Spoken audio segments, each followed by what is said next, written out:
Hey YouTube, we are at Anthracite Outdoor Venture Area doing blues with Offroad Consulting, the park's guided rides, and we are on this blue trail. I think it is 105, I'm not 100% sure.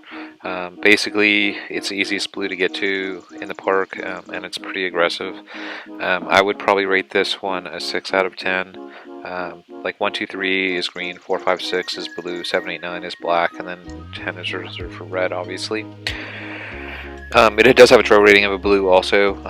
So the reason why is you can see the obstacles on this trail are substantially larger than the obstacles on the last trail. And we have our stock tires. We have a Rubicon, so I get their bigger tires than the sports, but we don't have any kind of lift or anything. And you can see the guide is in front of us. He's actually spotting us. And you don't see him telling me anything because he actually thinks that everything is perfect. He's like watching very carefully, and he's like he thinks that like everything looks like I'm right on the line. And then guess what happens? Yeah, high centered.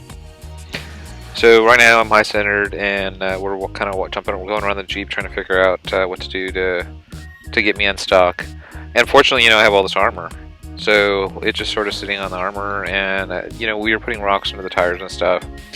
And even though I was on the right line, I didn't have the clearance or the wheelbase, so we basically just decided, well, let's just,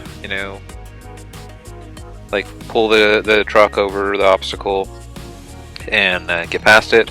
I have no problem with that, I don't have like an ego or anything, but I am like trying while he's, backing up and getting his strap to do my best to get us unstuck. And I wanted to figure out the limits of the vehicle, and basically what I determined was the breakover angle isn't so good. It's not as good as it was on the other vehicle. Because essentially the spot that I'm stuck on isn't the pumpkin, it isn't the control arms, it's literally the center of the vehicle. And we just hook up the strap, he gives me a little tug, and we'll get over this obstacle. And all we need is just to move like literally like an inch. That was it. Like what you just saw, that little tug there was all that we needed, and then we're good. And I really felt that like if I had 35-inch tires, then probably I would have made it. If I had like an inch or two of lift, I probably would have made it. I needed a little bit more breakover angle to get over that obstacle. No, now to add insult to injury, that wasn't the only problem we had on the trail, and the next one is actually worse. So yeah, you're gonna get to see Nathan stock. Like that's what you're gonna get to see. So we had the other. You'll notice that there's no gladiator in front of me. The other gladiator basically decided not to do this trail, which is totally fine. But they told him like, hey, this trail's pretty rough. Like you may not want to do it if you're like newer. And so he went ahead. So the guide's trying to catch up to the other person that went around the trail to make sure the person knows like that we're coming to meet them.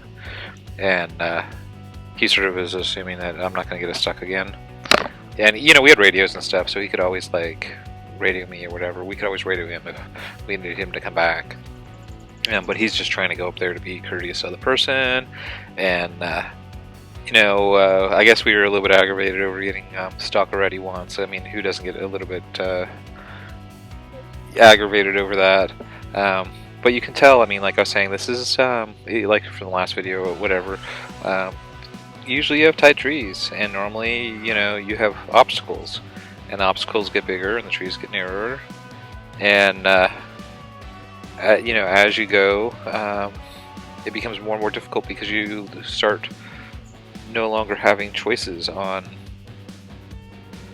which obstacles you go over, because you have to fit between the trees, which is really important, but you also have to get the right tire placement. So you can see there I'm doing a 3-point turn, and this 3-point turn is actually intentional. Obviously, I mean, it's not only to fit between trees, but I think I was doing it so aggressively to get the rear tires like in a specific position. Because like I was saying, many times before, you steer from the rear. The rear tires are very difficult to move around on the trail. The front tires are pretty easy. So if that means you have to do a bunch of stupid things like 3-point turns, then you do that. So here we are stuck. once again. And you can't really see what's going on because I was so stuck I didn't even get the camera out. But basically the front wheel is stuck behind that tree, and even if I turn the steering wheel left or right, like it's stuck behind between the tree.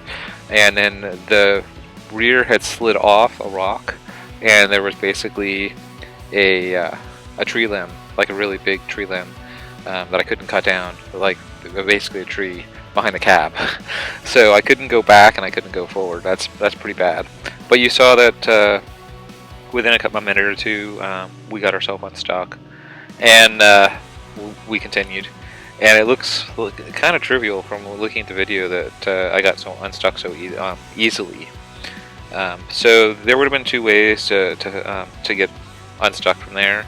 The one way would be if I had a winch, which I don't have.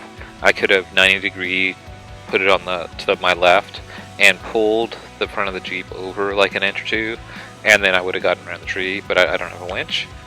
If I had somebody else in front of me with a winch, I could have done that with a strap, with a snatch block, and they could have pulled the Jeep over to the side like that. If I had a high lift jack, I could have lifted the front of the Jeep and then had it fall over, and that would have pushed the Jeep over to the side a little bit, but I don't have a high lift jack with me either. So since everybody was behind me and I needed to move. So if you do find yourself stuck like this, the first thing, like, don't panic. Like, that is the very first thing, and if you did notice, I didn't panic. So don't panic. And then the second thing is you always should have buddies out with you. Like, that's the #1 rule, like, of all, like, Jeep rules. Like, always don't go out by yourself. Like, always have somebody else with you. Twice on this trail, like, I was at a point where I needed to have somebody else. If I would have had a winch, then I could have made it through there without. I could have done a self-recovery, but since I didn't have a winch on me on the truck yet, and we will get a winch, trust me, we will get one at some point. But because I didn't have a winch, absolutely, I would have been stuck, like, and out in the woods, like, twice, like, begging for somebody to come out and help me. So, you know, #1 rule, you know, self-recovery, and make sure you go out with some buddies. So I still haven't really explained, like, what we did to get unstuck, and it actually was pretty smart. But I will explain what we did in a second or two. So right now we are stopping for lunch because the video is kind of getting ahead of all this, like, talking. And so we're in the parking lot of AOAA, and you can see it is a madhouse out here because it's a 3-day holiday weekend, and everybody is out here. And we are stopping up here at the pavilion to eat. And I think technically this is a green zone now, even though some people are wearing masks and sort of being treated as a yellow zone. It's one of those, like, transition periods where people are worried about the second phase, which we don't even know if there will be a second phase of COVID that's going to come through. Hey YouTube, so we're stopping for lunch. You can see there's like a fleet of Jeeps around me. This is actually our Jeep crew that we're out here with. We have 18 Jeeps with us that are doing blues. It's, like, pretty ridiculous. Yeah, that last trail we got pretty snookered. I don't know if you actually saw what happened. Probably you didn't. But basically, we had to go around this, like, kind of weird tight turn, and then I didn't judge the front right, basically, and there was a tree that got in the way of the front right tire. Like, literally, I couldn't, like, get enough to get around it, and the back had kind of fallen in a hole, and when it fell in the hole, like, there was a tree, like, just on the edge of the cab that went, like, behind the cab. So I couldn't go back because, like, there was a tree, like, blocking the cab, and I couldn't go forward because, like, there was a tree blocking the front tire. So what we ended up doing is we put a strap on the back, and then I had to tighten it up, and then I drove forward while they were tugging me back. And obviously, if you know basic physics, if one side is wanting to go forward, like, on one side, and the other side wants to go back on the other side, if you judge it right, you can actually spin. So we spun the vehicle, I don't know, like 2 inches, I guess, like, in one direction to get it so it wouldn't be snookered behind the tree. And then I had them unhook it, and we just drove forward, no problem. So, and fortunately, there was a couple inches of space between the tree and the cab, so no damage, and we got off the trail, yay! And that's just me misjudging it a little bit, being a little bit longer than expected. So anyway, we're gonna eat some lunch, and we will see you around. Yeah, the AOA is super crazy busy today. There's a parking lot back there, you can see it. ATVs, motorcycles, like, everything is everywhere. It's pretty ridiculously crazy. So, yep, please like and subscribe, and we will see you around.